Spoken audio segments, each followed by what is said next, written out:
Safira dan Dania kesal Pak Gunawan tidak bisa memberikan bukti dan tidak bisa menjelaskan siapa yang telah melakukan pembunuhan terhadap kedua orang tua Safira dan Dania.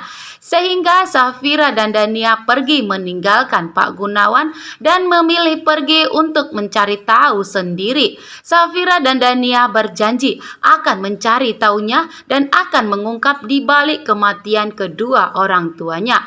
Safira dan Dania pergi ke rumah orang tuanya yang lama untuk mencari bukti dan mendapatkan bukti yang telah melakukan pembunuhan terhadap Pak Abdi dan Ibu Mayang.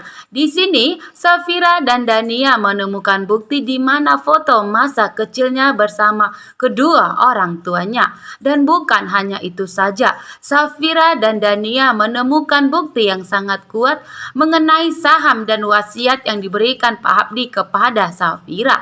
Dan selama ini Pak Gunawan tidak ada memberikan wasiat tersebut kepada Safira. Justru Pak Gunawan malah menikmati sendiri. Dan sekarang Pak Gunawan datang menjadi sok garda terdepan untuk Safira dan Dania, memberikan sebuah perusahaan PT Danisa Mandiri.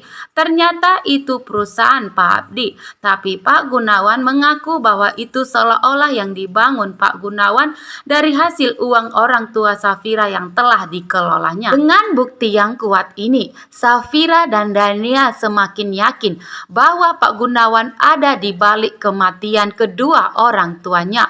Bukan saja di balik pembunuhan kedua orang tuanya, tapi Pak Gunawan telah mengambil dan merampas semua harta kedua orang tua Safira dan Dania. Sehingga disinilah keyakinan Safira dan Dania semakin kuat bahwa Pak Gunawan selama ini hanya sandiwara dan ingin menutupi semua kejahatan dan kebusukan yang telah diperbuatnya beberapa tahun yang lalu terhadap kedua orang tua Safira dan Dania. Ternyata Pak Gunawan bukanlah teman baik Pak Abdi, justru musuh Pak Abdi yang telah tega menghancurkan rumah tangga kebahagiaan Pak Abdi dengan memisahkan Dania dari kedua orang tuanya dan telah dibalik kematian kedua orang tuanya dan telah mengambil dan merampas semua harta kedua orang tua Safira dan Dania. Di saat Safira dan Dania mencari bukti yang kuat di dalam rumah kedua orang tuanya, malah Safira dan Dania mencium ada aroma asap dari luar. Dan sepertinya ada yang berniat jahat ingin membakar rumah orang tua Safira dan Dania agar tidak menemukan bukti sedikit pun. Dan sepertinya ini adalah kelakuan Pak Gunawan agar Safira dan Dania tidak menemukan bukti untuk menjebloskan Pak Gunawan ke kantor polisi.